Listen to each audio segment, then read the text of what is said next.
melodies of the holiday season with your classical companions at WRR 101. Season 3, it's a footprints. They got photos of Gary Oldman eating ice cream in slow horses. It'll cut in a minute. There he is. It's Kristen Scott Thomas, photos of him playing Jackson Lamb, eating an ice cream. I gotta go, Kitty. Thanks for knocking over the Ziploc bags. We needed those for the meat and the freezer. Oh, it's really cute. You're slow kitties.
.77 degrees Fahrenheit, 7,628 miles on the odometer. It is a Tuesday, December 17th of 2024.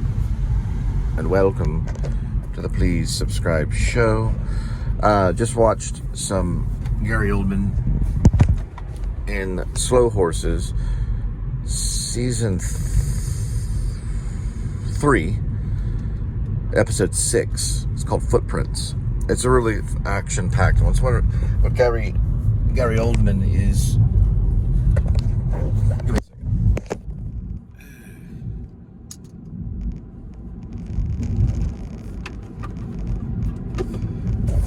At the end of it, Gary Oldman eats ice cream with Kirsten Scott Thomas, I believe is her name. Yes, she eats. They eat ice. Well, he eats ice cream, and they've got photos of him doing that. I think in some magazines. I finally got to that point, and everyone gets shot up, and a lot of them don't make it, but some of them do. And then I think River Cartwright's at the end of it. Towards the end of it, I remember seeing him, and then there's a big action. It's a long action scene that goes on for quite a bit of time. It reminds me a little bit of, have you ever seen Splinter Cell? Well, Splinter Cell is a video game that came out in the early 2000s. I believe PS1, then PS2, then PS3, and it ended in PS3 in 2017 with Blacklist, which I had that one. I traded it in. And there was Chaos Theory, which was a good one. I thought there was a one called Rogue. Sam Fisher's story of Sam Fisher and Splinter Cell. I used to play it with my son with the drone. He had a drone that you could fly around. I don't know if the wifey poo or the ex-wifey poo enjoyed that, but we also played Skate 3. But anyway, that was a good episode. It has its ups and downs, but when it has its ups, it's very, very up. It's very action packed when it's on the up and up. But that one is high impact.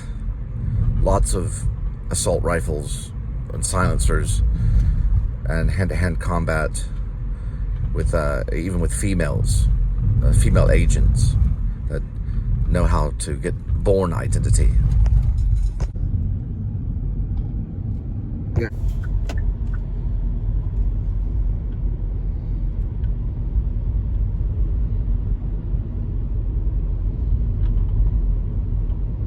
turn red before they fall off.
All right, 3.4 will be there in 11 minutes.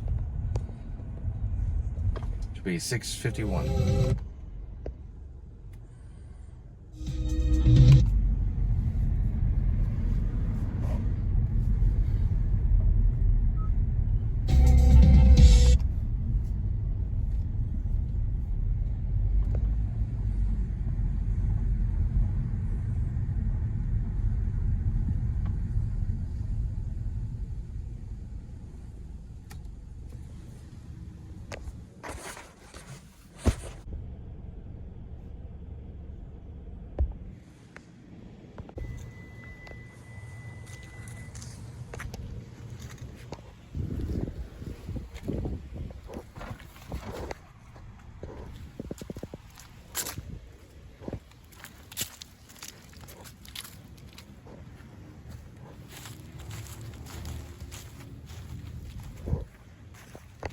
What's the paper lantern you want, Blanche?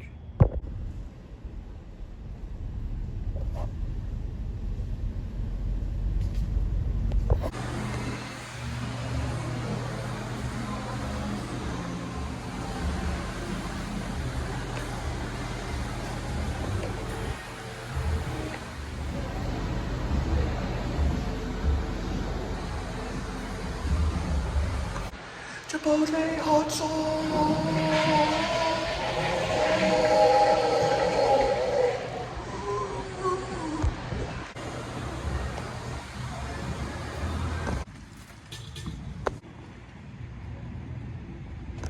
Chipotle hot sauce.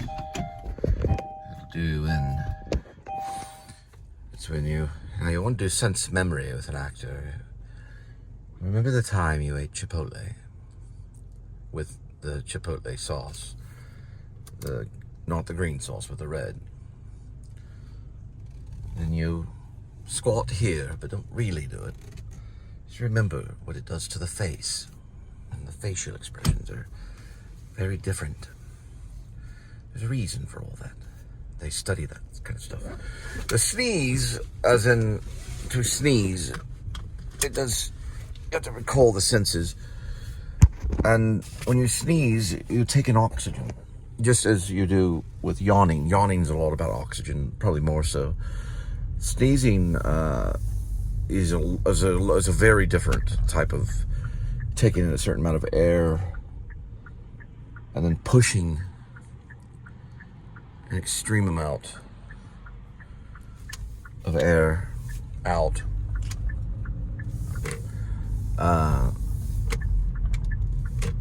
Yes, so it's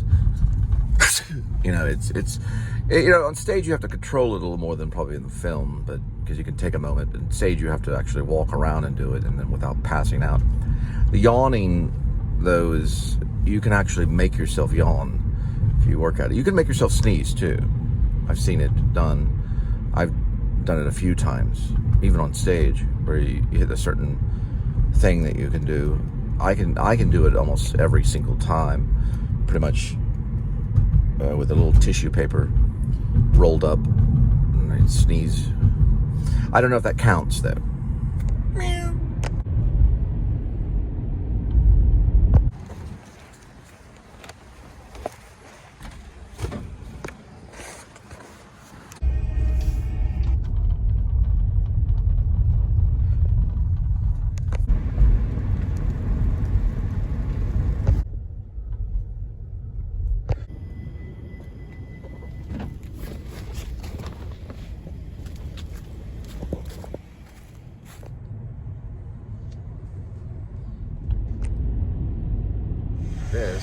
sign for R.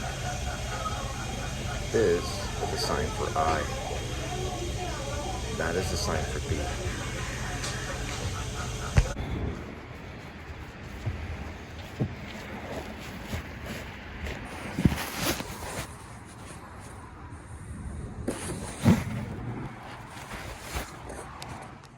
.2 miles, 6 minutes.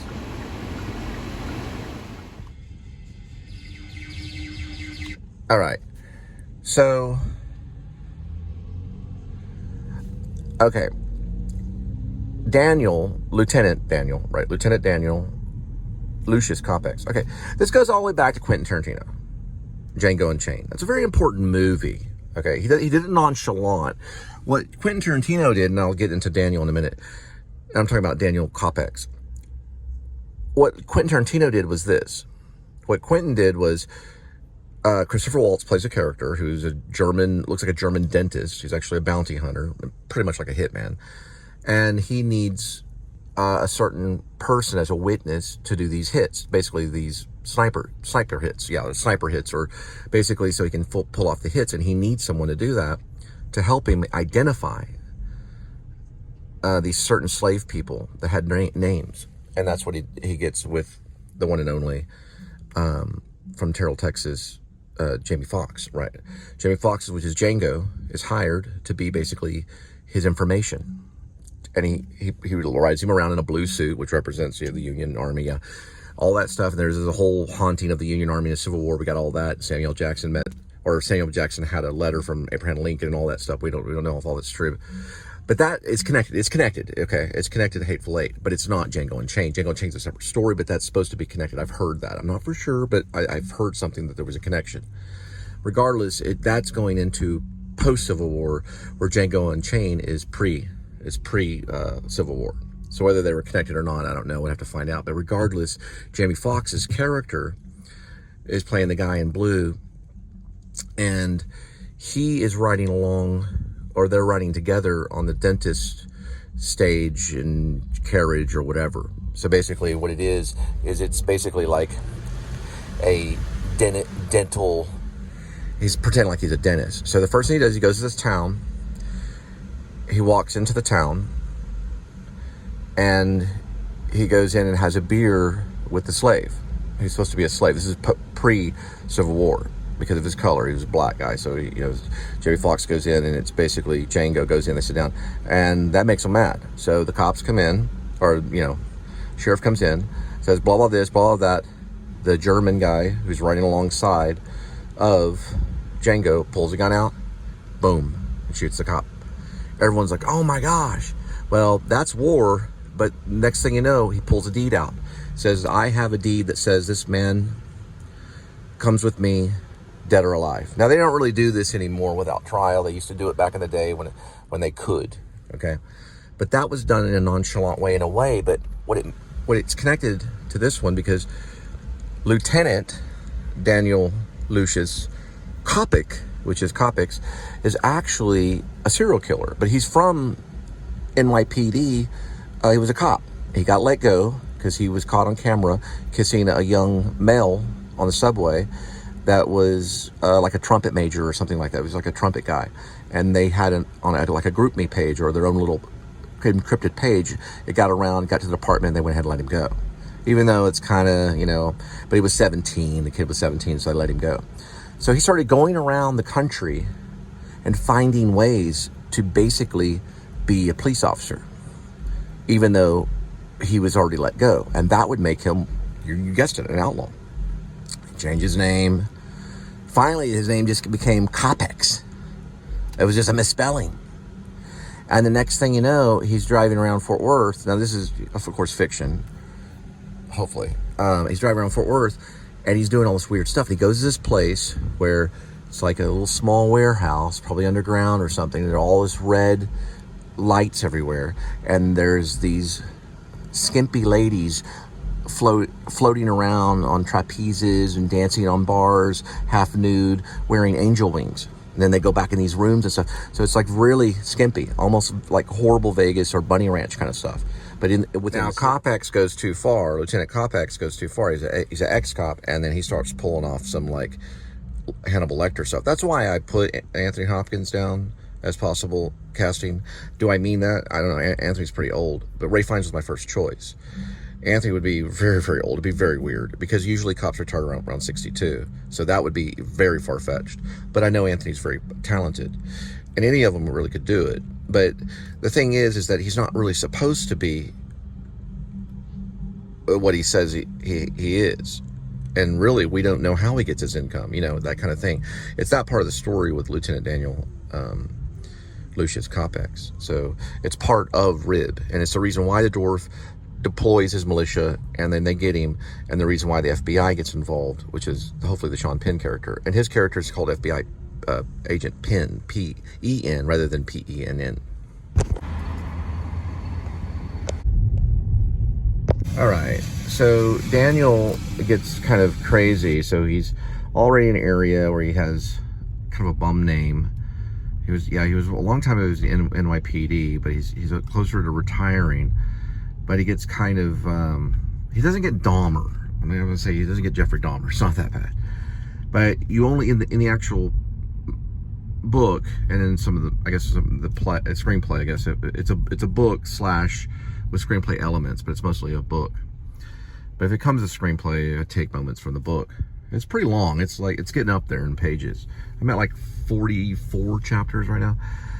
In the actual book, he'll pick up a guy, kind of like if you've seen Robin Williams, one of his last movies.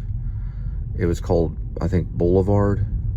I think it was called Boulevard, or something like Boulevard. But I think it was called that. I don't think it was called Avenue. But anyway, I think it was Boulevard. And then all of a sudden, you see like on a Walmart. Well, not a Walmart one, but like in the newspaper or somewhere, you see like a missing person thing. So you get the idea of what, you don't see it though. It doesn't get, in Silence of the Lambs, you don't really see it a whole lot either. Yeah, you don't see it a whole lot in Silence of the Lambs. You get the idea.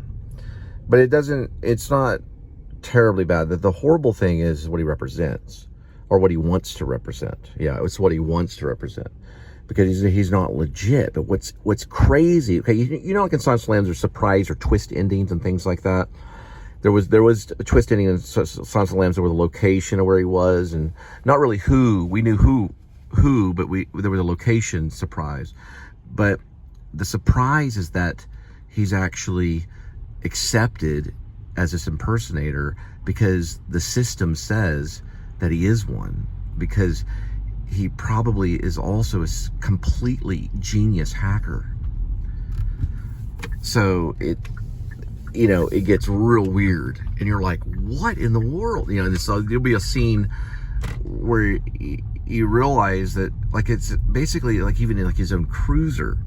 Because if you look at what Shep does, Shep changes his Interceptor into a Ford Interceptor into basically just a Ford Interceptor that's painted over, and he's in Alaska with it. But Daniel does the complete opposite. So he builds one up where he just basically just puts himself in the system. Now, can that happen? Hopefully not. So there's a little bit of fiction at play, but it's making a statement about not only law, but the same kinds of things that Silence of the Lambs talks about. Even though I'm reading Thomas Harris right now, I read the opening, and he talks a lot about this Mexican prison that he went to, and this guy with the death sentence and stuff. I haven't got into a lot of it, but it's only in the forward, it's in the opening. So he talks about some of the reality of why he wrote Silence of the Lambs, because Thomas Harris, there is some theology, there's philosophy, and then there's also law. There's law. Rib is another thing, though. All right, so like I was talking about Jonathan Demme in Silence of the Lambs, was that he dealt with the FBI. In Shepherds of Alaska, the reason why they're there is, for one thing, they're learning survival skills, but they're also learning to snipe, be militant, and they're militia, and they're the revolutionary independent branch. So they would be like this, R-I-B. They wouldn't have probably an ID thing. Now, they would only be the ones that know that, and other people would know that too, that would know of them. They would, if they asked them for ID, that would probably be something they would do. And they would probably have someone over there or somewhere near them to be like, oh, Oh, okay. I see. Maybe I don't want to test this, depending on where they're at. You see? It's a good story, I'm telling you. It's great. But Silence of the Lambs was so good because of the fact that, well, it won, I think, 5 different awards and stuff, because it was dealing with probably restructuring of stuff in the FBI and things like that. Well, this is kind of like a checks and balances restructuring, you know? And also, I'm also wondering this, though. Does Elon Musk tell Tesla's cyber trucks, are they bulletproof, or do they make bulletproof ones? Those would be like cool time traveling machines too. And they all say the same thing. Even Daniel says it. Michael, the angel that leads the army in heaven. It was Michael. Leads the army in heaven. They all say the same thing. The archangel, or the archangel for the perfection, for being perfect, and the way that he said angel fell with his dominion.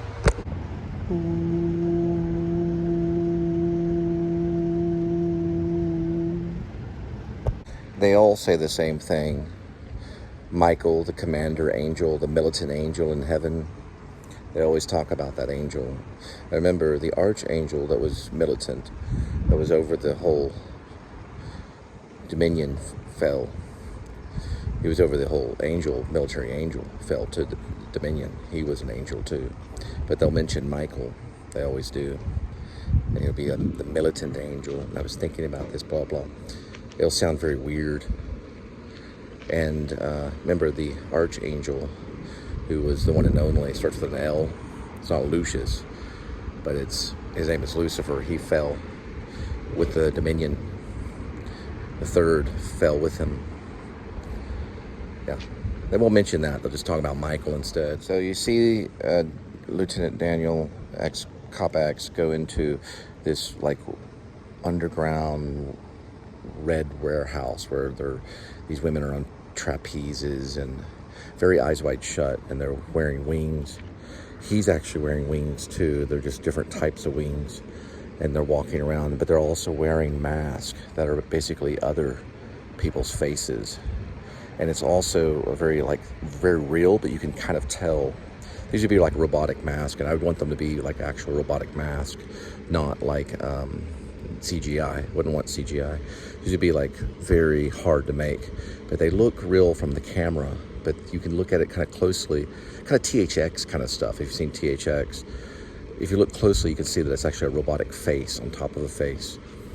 And they're wearing like these like black and red outfits. It's like really, and they're like Black Stars playing, you know, from David Bowie. And they're just walking around. And then you see, you know, some really weird stuff, but it doesn't get like really too bad. Nothing worse than Silence of the Lambs kind of stuff. No cannibalism or anything like that. Just kind of really kinky.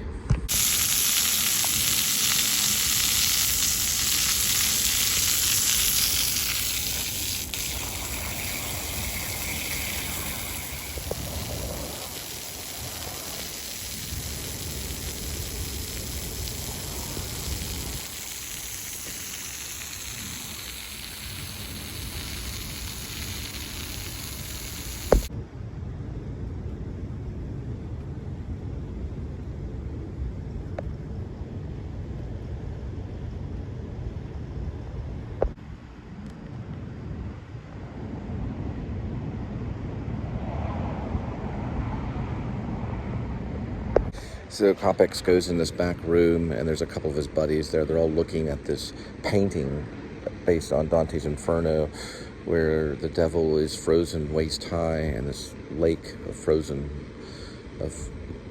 frozen lake, and he's, you know, he's beating the wings, and the wings are actually moving in the painting. And then you see the 3 faces, the one of Cassius and Brute, and of Judas, who they all call each other at that moment. It's a pretty weird moment. A lot of these like candles and stuff like that. It gets real kind of Buffalo Bill kind of thing.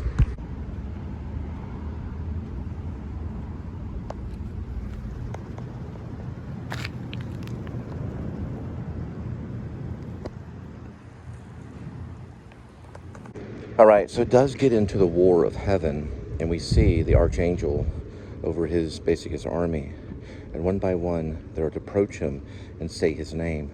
They try to say his name, but it's not said perfectly. Then he points and they fall one by one. They all have to try to say his name. They stutter or they just mispronounce it, boom, and they're pointed and they fall to basically hell. Then it comes his turn. After they all fall, he turns and faces this huge light, which basically represents God. And you hear a voice to tell him to say his name. He can't say it correctly, and he falls.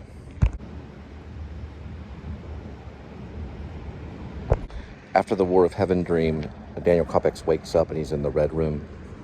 So when the angel falls, or when the angel, even the other angels, before they become demons, they're white and everything, but they go through the Earth's atmosphere and they start to burn as they go through. It burns them. Then as they hit into a canyon, and it leads down, and it gets all like, they turn all monster-like.